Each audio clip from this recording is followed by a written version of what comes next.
पहले तो हमें इस चीज़ को बिल्कुल समझ लेना चाहिए कि मेल डोमिनेटेड सोसाइटी क्यों है। लेकिन इसका सलूशन ये नहीं है कि हम एक मेल डोमिनेटेड सोसाइटी से एक फ़ीमेल डोमिनेटेड सोसाइटी की तरफ ले जाएं। और अगर हमें एक इगैलिटेरियन या एक बीच का रास्ता ढूंढना है तो उसको ढूंढने के लिए पहले हमें समझना पड़ेगा कि जो इस वक्त की मेल डोमिनेटेड सोसाइटी है उसके मसाइल क्या हैं और उसकी वजह से ख़वातीन को काम की तरफ आने में क्या मुश्किलात पेश आती हैं। जब तक हम इसको नहीं समझेंगे तो हम आगे नहीं बढ़ सकते। प्रॉब्लम यह है कि ये कई लेवल्स के ऊपर मसला खड़ा होता है। सबसे पहले तो घर से प्रॉब्लम शुरू होता है, क्योंकि बचपन से ही कंडीशनिंग हो जाती है। बचपन से ही बच्ची को और लड़की को बता दिया जाता है कि तुम्हारे कुछ स्टीरियोटिपिकल रोल्स हैं, तुमने उसी में काम करना है। और इसके बाहर जो है अगर तुम पढ़ भी लोगी तो वो पढ़ाई की हद तक तो ज़रूर है, लेकिन उसका ये मतलब नहीं कि तुमने काम की तरफ जाना है, क्योंकि लड़की को एक बिल्कुल बता दिया जाता है कि तुम्हारे ये रोल्स हैं। इसलिए उनको वहीं से घर से ही थोड़े बहुत रास्ते बंद होने शुरू हो जाते हैं। उसके बाद जो दूसरी चीज़ हमें समझती हैं कि जब वो यूनिवर्सिटी कॉलेज में जाती हैं तो वहाँ जाके जितनी भी चली जाती हैं, जो कि बहुत कम नंबर्स में है। अगर हम पाकिस्तान का देखें इस वक्त जो पोजीशन है, उसमें जो परसेंटेज ऑफ गर्ल्स जो लड़कियाँ जो जाती हैं यूनिवर्सिटीज़ में, वो compare to the global averages बहुत कम है। लेकिन उसके बावजूद जितनी भी जा रही हैं वो जाके परफॉर्म बहुत अच्छा करती हैं पढ़ाई में। लेकिन अगर हम आज पाकिस्तान के अंदर देखें भी तो इस वक्त तकरीबन जो टर्शरी एजुकेशन जिसको कहा जाता है, जो कॉलेज यूनिवर्सिटी की एजुकेशन है, उसमें ऑलमोस्ट 45% लड़कियां होती हैं, जो कि कोई इतना बुरा तनासब नहीं है। लेकिन उसके बाद जो प्रॉब्लम आता है कि वो जो 45% तनासब में जाती ज़रूर हैं, लेकिन उन 45% में से सिर्फ 25% ऐसी हैं जो काम करने आती हैं आगे। और बाकी जो सब लड़कियां हैं उनमें से अगर मैं खाली इंजीनियरिंग की बात करूं, जो कि हमारी इंडस्ट्री से ताल्लुक़ रखते हैं, तो तकरीबन जो एक सर्वे हुआ था रिसेंटली, उससे नज़र ये आया कि तकरीबन सिर्फ 28% इंजीनियरिंग ग्रेजुएट्स जो हैं वो जॉब्स के अंदर हैं। उसके अलावा बाकी जो 21-22% हैं वो जॉब ढूंढ रही हैं, उनको जॉब नहीं मिल रही। लेकिन जो सबसे बड़ी अलार्मिंग चीज़ है वो ये है कि तकरीबन 50% लड़कियाँ ऐसी हैं जो जॉब करना ही नहीं चाहती, और जो कि हमारे लिए एज ए सोसाइटी हमें सोचना पड़ेगा कि क्यों इस तरह हो रहा है। और तीसरा जो एलिमेंट है इसमें जो आ जाता है वो जॉब्स के अंदर है, क्योंकि अगर आप हिस्टोरिकली देखें कॉर्पोरेट वर्ल्ड के अंदर पिछले 100-150 साल की अगर हम हिस्ट्री उठा लें, जब से दुनिया में कंपनियाँ आई, कॉर्पोरेट्स बनी, इंडस्ट्रियलाइजेशन हुई, अगर हम पोस्ट इंडस्ट्रियल एज को देखें तो ज़्यादातर कंपनियाँ जो हैं वो मर्दों ने बनाई, और एज ए रिज़ल्ट वो डिज़ाइन भी हो गई मर्द की ज़रूरियात को पूरा करने के लिए, और औरत को उस बारे में औरत की ज़रूरियात को सोचा ही नहीं गया इन ऑर्गेनाइजेशन को डिज़ाइन करने में। तो ये तीन एक ऐसे एलिमेंट्स हैं जिसकी वजह से ये एक प्रॉब्लम खड़ा हो गया। और अगर हमें इनको सॉल्व करना है और लड़कियों को इनकरेज करना है कि वो काम में आए, तो हमें इन तीनों एलिमेंट्स को हमें रिजॉल्व करना होगा। जहाँ तक सोसाइटी का ताल्लुक है, उसमें एजुकेशन बहुत बड़ा रोल प्ले करेगी, उसमें मीडिया का एक बहुत बड़ा रोल है कि जो हमारे टीवी के ऊपर ड्रामे वगैरह चलते हैं, उसके अंदर हमें औरत को एक बहुत पॉजिटिव और ऐसे रोल में दिखाना चाहिए जहाँ पे अगर वो काम करती है तो उसके साथ कोई स्टिग्मा नहीं अटैच्ड, और एक बड़ा पॉजिटिव रोल होता है। यूनिवर्सिटीज़ के अंदर के मेंटोरिंग और काउंसलिंग की बड़ी ज़रूरत है। और इसी तरह जब हम जॉब्स में आ जाते हैं तो कंपनियों का एक बहुत बड़ा रोल है कि वो एक ऐसा इन्वायरमेंट क्रिएट करें और अपने दफ्तरों को, अपनी कंपनी के कल्चर्स को इस तरह देखें जहाँ पे आके लड़कियाँ काम कर सकें। और जो एक सबसे बड़ा एलिमेंट है कि ऐसी बात नहीं कि बहुत सक्सेसफुल ख़वातीन हैं, नहीं, दुनिया में भी हैं, पाकिस्तान के अंदर भी बहुत अच्छी लोग ख़वातीन हैं जिन्होंने बहुत अच्छा परफॉर्म किया है और सक्सेसफुल रही हैं। उनको हमें बहुत ज़्यादा प्रोजेक्ट करना चाहिए एज ए सोसाइटी, क्योंकि वो रोल मॉडल्स बन सकती हैं बहुत सारी ऐसी बच्चियों के लिए जो शायद ना समझ पा रही हों कि जब वो जॉब मार्केट में आएंगी या काम करेंगी तो उसका कितना बड़ा वो एक पॉजिटिव रोल प्ले कर सकती हैं। एक चीज़ हमें और समझनी है कि अब ये एक सोशल कॉज नहीं रह गया वुमेन एम्पावरमेंट। जब तक हम इसको सोशल कॉज समझते रहेंगे तो हम बहुत एक लिमिटेड स्कोप में काम करेंगे। हमें अब इस चीज़ को समझना है कि औरत को एम्पावर करना और उसको जॉब मार्केट में लेके आना या उसको लेबर फोर्स के अंदर लेके आना अब एक नेशनल इम्पेरेटिव भी है, और वो एक कंपनियों के लिए अपनी सस्टेनेबल ग्रोथ को अचीव करने के लिए और अपनी इनोवेशन को आगे लेके जाने के लिए भी उतना ही ज़रूरी हो गया है। क्योंकि अगर हम इसको सिर्फ एक सोशल कॉज की तरह सोचते रहेंगे तो हम बहुत लिमिटेड स्कोप के अंदर बात करेंगे। नेशनल कॉज क्यों है? क्योंकि अगर पाकिस्तान ने तरक्की करनी है, और एक रिसेंट एक सर्वे हुआ था, IMF ने आई थिंक वो किया था, उसने यही शो किया था कि अगर जेंडर गैप को कम कर दिया जाए डेवलपिंग ममालिक के अंदर, तो तकरीबन 23% से GDP ग्रोथ ज़्यादा हो सकती है, या उनकी इकॉनमी ज़्यादा ग्रो कर सकती है। इसी तरह अगर पाकिस्तान में अगर हम देखें तो इस वक्त जो हमारी पॉपुलेशन ग्रोथ रेट्स हैं और जिस हिसाब से पॉपुलेशन ग्रो कर रही है और जिस तनासब से लोग जॉब मार्केट में आ रहे हैं, अगर उन सब के लिए हमने एम्प्लॉयमेंट क्रिएट करनी है तो हमारी इकॉनमी को कम से कम हर साल 7-8% से ग्रो करना पड़ेगा। आज वो ग्रो नहीं कर रही हिसाब से। और अगर ख़वातीन को हम उस जॉब मार्केट से बाहर रखेंगे तो पाकिस्तान में जो हमें जिस किस्म की ग्रोथ की ज़रूरत है वो आ ही नहीं सकती। इसी तरह अगर हम कंपनियों को देखें, हम अगर अपनी कंपनी की भी बात करें, और उसके अलावा बहुत सारी इंडस्ट्रीज़ के अंदर बहुत सारी ऐसी प्रोडक्ट्स हैं जिसकी जो यूज़र होती हैं वो ख़वातीन होती हैं। अगर हम डॉलर्स की भी बात करें, हम अप्लाइंसेस बनाते हैं, हमारे ज़्यादातर अप्लाइंसेस जो हैं वो ख़वातीन इस्तेमाल करती हैं। अगर हम उस पूरी साइकिल के अंदर प्रोडक्ट के कंसेप्चुलाइजेशन से लेके, डिज़ाइन से लेके, मार्केटिंग, सेल्स, हर प्रोसेस के अंदर अगर हम ख़वातीन की इनपुट को नहीं लेके आएंगे कंपनी के अंदर से, तो मेरे हिसाब में हम उस किस्म के प्रोडक्ट्स और उस किस्म की सर्विसेज डिज़ाइन ही नहीं कर सकते जो उस किस्म के कंज्यूमर तक जाके उस तरह इफ़ेक्टिवली रोल प्ले कर सकेंगी। तो इसलिए मेरे हिसाब में ये दोनों चीज़ें बड़ी इंपॉर्टेंट है। और अगर हमें ख़वातीन को एम्पावर करना है तो पहले तो हमें इन दोनों चीज़ों को समझना है कि ये एक नेशनल इम्पेरेटिव भी है और ये एक कॉर्पोरेट इम्पेरेटिव भी है। अगर हम इसको नेशनल इम्पेरेटिव समझ जाएंगे तो इसमें हुकूमतों का एक बहुत बड़ा रोल आ जाता है कि उन्होंने क्या रोल प्ले करना है, कि किस तरह वो एजुकेशन में ख़वातीन को और लाएं, किस तरह वो इस तरह की चीज़ों को डेवलप करें जिससे ख़वातीन काम में आ सकती हैं। एक चीज़ जो बहुत लोगों को रोकती है पाकिस्तान के, अगर हम हिसाब में देखें तो मोबिलिटी एक बहुत बड़ा प्रॉब्लम है कि काम तक पहुँचें कैसे।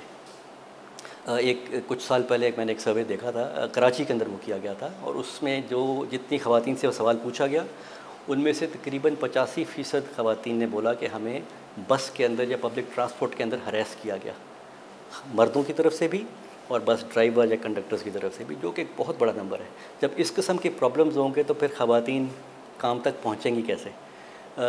अभी एक रिसेंट एक और सर्वे हुआ इसी से आगे चलते हुए, उससे क्या पता चला कि अगर हम मर्द और औरत को कंपेयर करें, और ये भी कराची के अंदर ही हुआ था, तो कराची में जो ख़वातीन थी वो तकरीबन अपनी इनकम का 30% खर्च कर रही हैं अपनी ट्रांसपोर्टेशन के ऊपर, कम्यूट के ऊपर, और मर्द जो है वो तकरीबन सिर्फ 10% खर्च कर रहा है। क्योंकि मर्द के पास बहुत सारे ऐसे ऑप्शंस हैं, वो मोटरसाइकिल पे भी आ जाएगा, वो 2-3 आपस में पूल भी कर लेंगे, बहुत सारे तरीके हैं जो एक औरत के पास नहीं होते। तो अगर हमें औरत को काम तक लाना है तो एक सबसे पहली चीज़ है वो पहुँचेगी कैसे। वाइल कंपनीज़ बहुत सारी, हम भी ट्रांसपोर्ट प्रोवाइड कर रहे हैं, लेकिन बहुत सारी कंपनियां नहीं भी करती हैं, लेकिन सारी दुनिया में तो कंपनियां ट्रांसपोर्ट प्रोवाइड नहीं करती, खासकर अर्बन सेंटर्स के अंदर।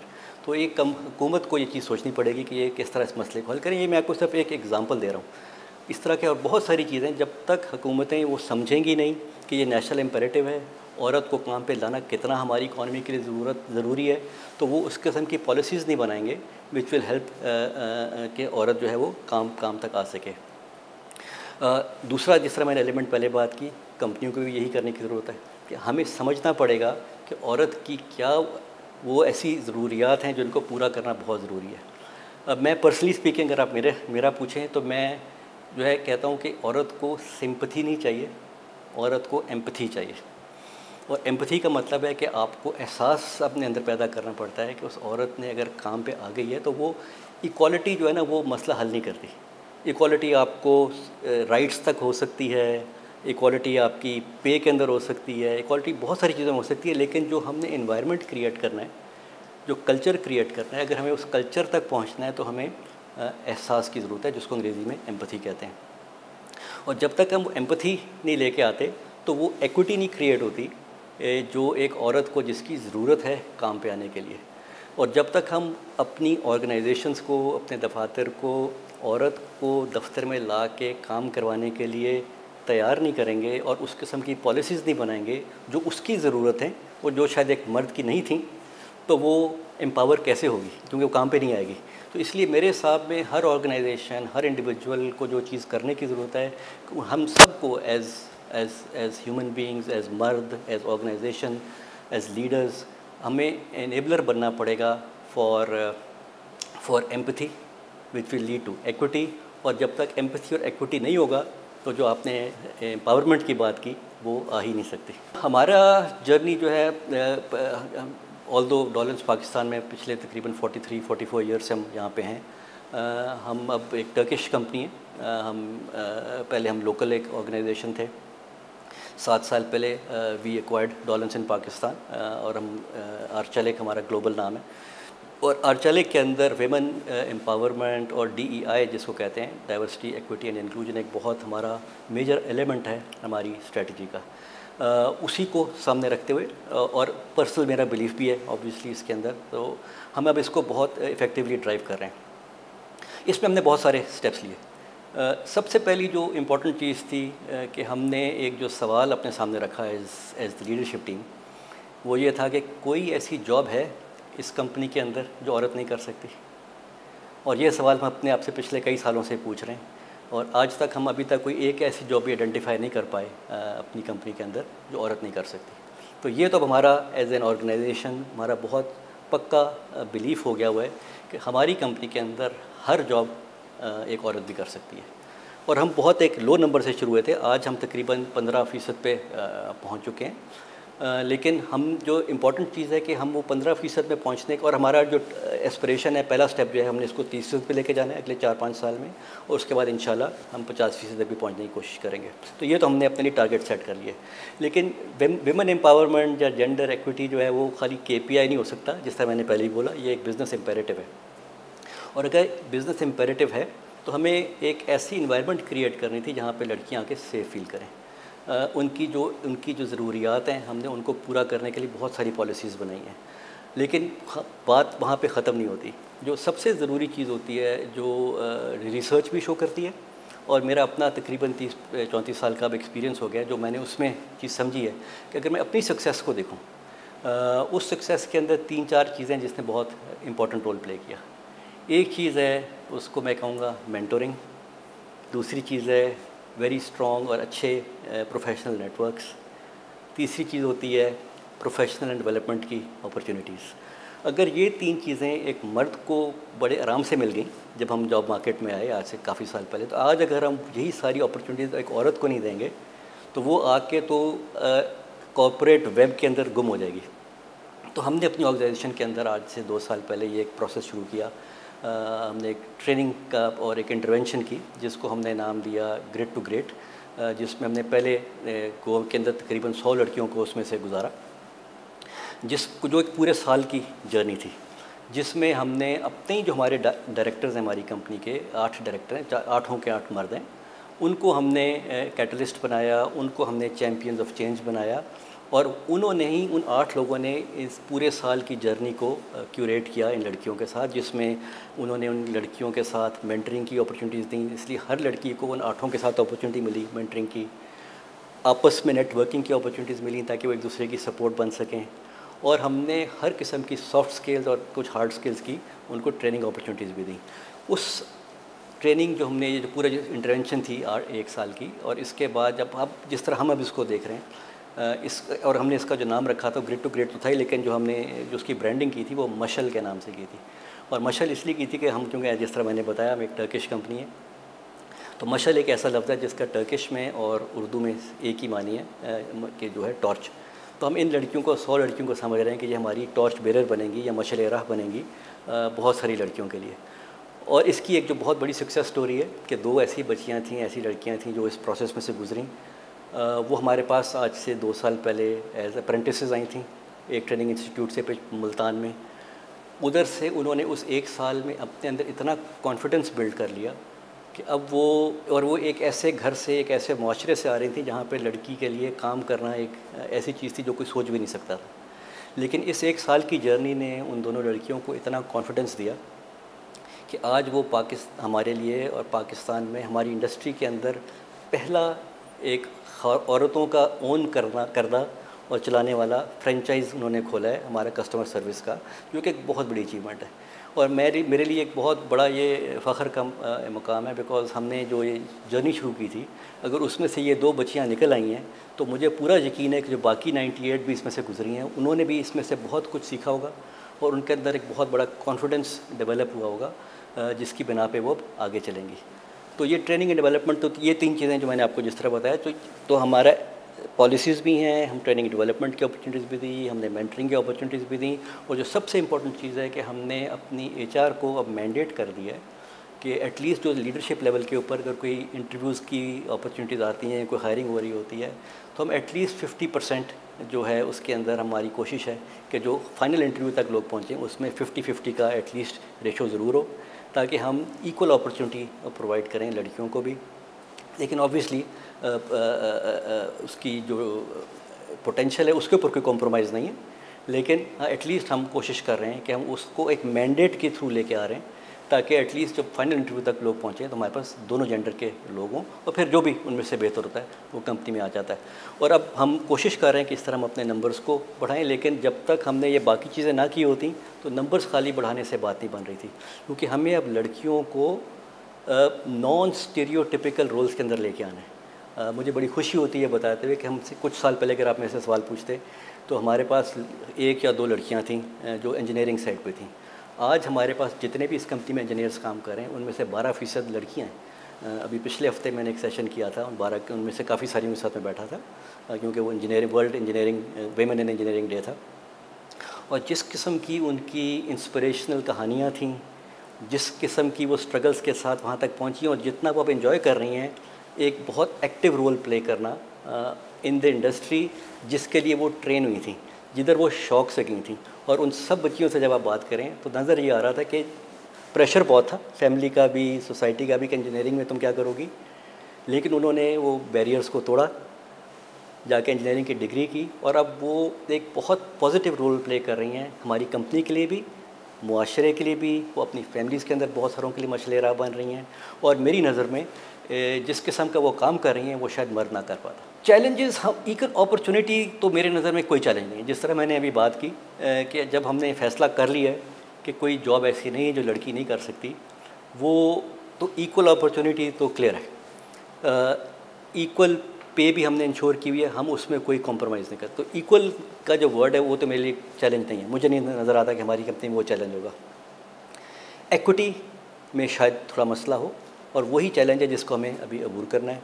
और एक्विटी का भी चैलेंज सिर्फ इस वजह से है कि वो माइंडसेट्स हमें बदलने हैं। लीडरशिप टीम या उससे एक लेवल नीचे तक तो हमने काफ़ी सारा काम कर लिया, लेकिन जब तक पूरी ऑर्गेनाइजेशन जो है हमारी, जितने भी मर्द ऑर्गेनाइजेशन में काम करते हैं, क्योंकि वो भी इसी माशरे में से ग्रो करके आगे आए हैं, उनके भी कुछ माइंडसेट्स बने हुए हैं। तो जब तक हम उन माइंडसेट्स को एड्रेस नहीं करेंगे, उनको चेंज नहीं करेंगे, तो एक्विटी का मसला कुछ अर्सा चलता रहेगा। जो मैं चाहता हूँ और जो मेरी लड़कियों से अपनी कंपनी में बात होती है, जो भी हमारे पास आती हैं, मैं उनको हमेशा ये कहता हूँ कि आपको रेजिलिएंट होना पड़ेगा। आपको अंदर अपने बहुत बड़ा जो है ना परसिवेरेंस डेवलप करनी पड़ेगी, और आपने गिव अप नहीं करना, आपने मेहनत करनी है, आपने अपने पोटेंशियल पे काम करना है। और ये मैं नहीं कह रहा, एक ग्लोबल एक सर्वे है जो ये शो करता है कि ख़वातीन जनरली अपने आप को बहुत अंडर एस्टिमेट करती हैं, अपनी लीडरशिप स्किल्स को, अपनी प्रोफेशनल स्किल्स को। जब आप उनसे पूछो और उन्हीं के बारे में किसी और से पीयर ग्रुप में पूछो, तो औरत अपने आप को हमेशा थोड़ा सा अंडर एस्टिमेट करती है। और मैं हमेशा लड़कियों को ये समझाता हूँ, आप अपने आप को अंडर एस्टिमेट ना करो, आपके अंदर बहुत पोटेंशियल है। You can do much better jobs than most of the man, किसी भी पोजीशन के अंदर। तो आप अपने आप को अंडर एस्टिमेट क्यों करती हो? लेकिन वो जो माशरे के मामलात हैं वो कंपनियों के अंदर भी आते हैं, और जब तक हम माइंडसेट्स नहीं बदलेंगे तो औरत को थोड़ी सी मेहनत ज़्यादा करनी पड़ेगी। काम में नहीं, काम में वो उनको मुकाबला नहीं है, मसला होगा माइंडसेट्स का। और यही वो चीज़ है जिसके ऊपर हम बहुत काम भी कर रहे हैं। हमने लीडरशिप टीम के सेंसिटाइजेशन सेशंस किए हैं, एक लेवल नीचे के किए हैं, और हमारी कोशिश है कि हम पूरी ऑर्गेनाइजेशन के अंदर वो सेंसिटाइजेशन सेशंस करें, ताकि हर जो हमारी कंपनी का एम्प्लॉई है उसको समझ आए कि ये क्यों ज़रूरी है। ये कोई हम किसी के ऊपर फेवर नहीं कर रहे, ये इसलिए नहीं हम कर रहे कि हमारे को KPI है जिसको हमने मेजर करना है कि हमें इतनी फ़ीसद लड़कियां चाहिए। ये जिस तरह मैंने पहले भी बात की, अगर हमारी कंपनी को ग्रो करना है, सस्टेनेबली ग्रो करना है, इनोवेशन के अंदर हमें काम करना है, तो जब तक हम लड़कियों को उस तनासब में इस कंपनी में नहीं लेके आएंगे जो वो डिज़र्व करती हैं, तो शायद एज अ कंपनी हम उस तरह ग्रो ना कर पाएँ। तो इसलिए मैं समझता हूँ कि equality is not an issue, gender equality का हमें मसला नहीं होगा। एक्विटी को इंश्योर करने में हमें थोड़ा शायद वक्त लग जाए, मेहनत उस पर बहुत हो रही है, we will not give up. हम उसमें पॉलिसीज़ को भी बहुत रेगुलरली रिव्यू करते हैं। हम जहाँ भी हमें समझ आता है किसी से बातचीत करके कि यार अगर हम ये कर दें तो और बेहतरी आ जाएगी, तो हम पॉलिसीज़ तो बदलना आसान है, वो तो हम बहुत जल्दी कर लेते हैं। माइंडसेट्स पे हमें शायद थोड़ा वक्त लगे, बट इंशाल्लाह मैं बहुत होपफुल हूँ कि बहुत जल्द हम इसको भी अचीव कर लेंगे। मेन का तो वही, जिस तरह मैंने अभी बात की, माइंडसेट्स को ही बदलना पड़ेगा और वो सेंसिटाइजेशन सेशंस के थ्रू हो सकता है। और जब तक हम वो सेंसिटाइजेशन सेशन में से हर इस कंपनी में काम करने वाले मर्द को नहीं गुजार देंगे तो वो नहीं हो सकता। वही बात जहाँ से मैंने बात पहले भी शुरू की थी, क्योंकि ये हमारा माशरा ही इसी तरह लेके आया है। हम अपने बचपन से ही घर में ये देखते आते हैं कि जो लड़का होता है उसकी एक डिफरेंट पाथ होता है, लड़की का एक डिफरेंट पाथ होता है।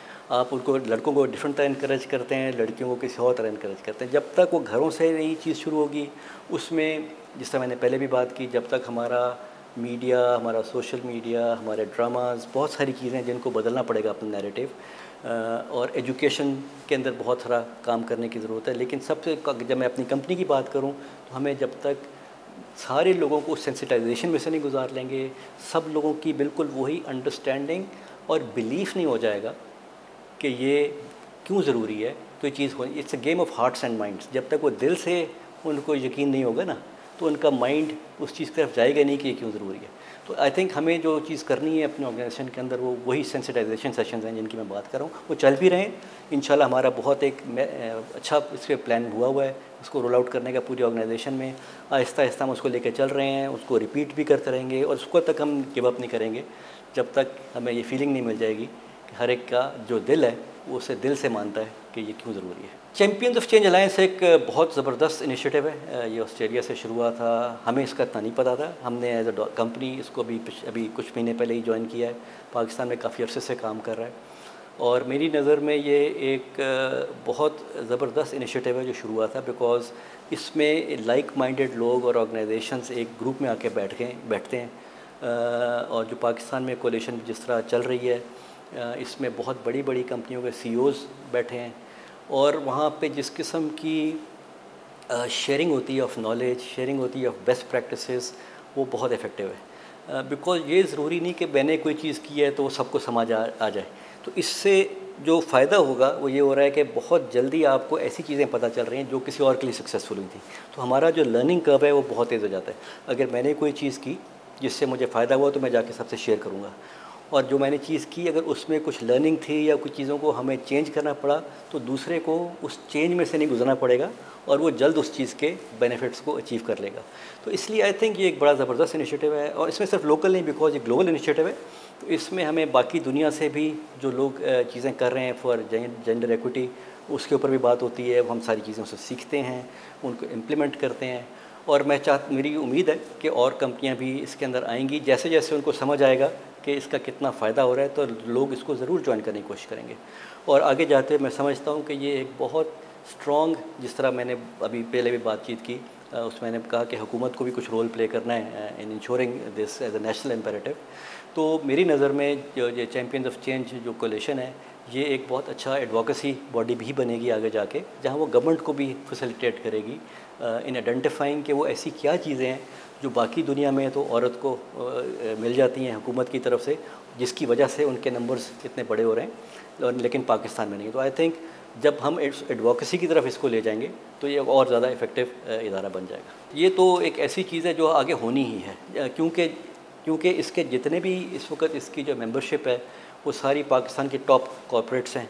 उसमें लोकल कंपनियां भी हैं, उसमें मल्टीनेशनल्स भी हैं, उसमें मैन्युफैक्चरिंग सेक्टर के भी लोग हैं, उसमें फाइनेंशियल सेक्टर से भी हैं, हॉस्पिटैलिटी से भी लोग हैं, मीडिया से भी हैं। तो एक बहुत ज़बरदस्त ये एक ग्रुप बन गया है जो कि बहुत थॉट लीडर्स हैं जो उन मीटिंग्स में बैठे होते हैं। जब ये इतने सारे थॉट लीडर्स इकट्ठे, बहुत कम आपको ऐसे फोरम मिलेंगे पाकिस्तान के अंदर जहाँ इतने सारे लोग इकट्ठे बैठे, बहुत रेगुलरली मिलें, बहुत ओपनली कॉन्वर्सेशंस होती हैं, वहाँ पे बहुत सारी चीज़ें ओपनली शेयर होती हैं। उधर ऐसा कोई कंपटीशन नहीं है कि मैंने कोई अच्छी चीज़ कर ली तो मैं जाके किसी और से शेयर ना करूँ।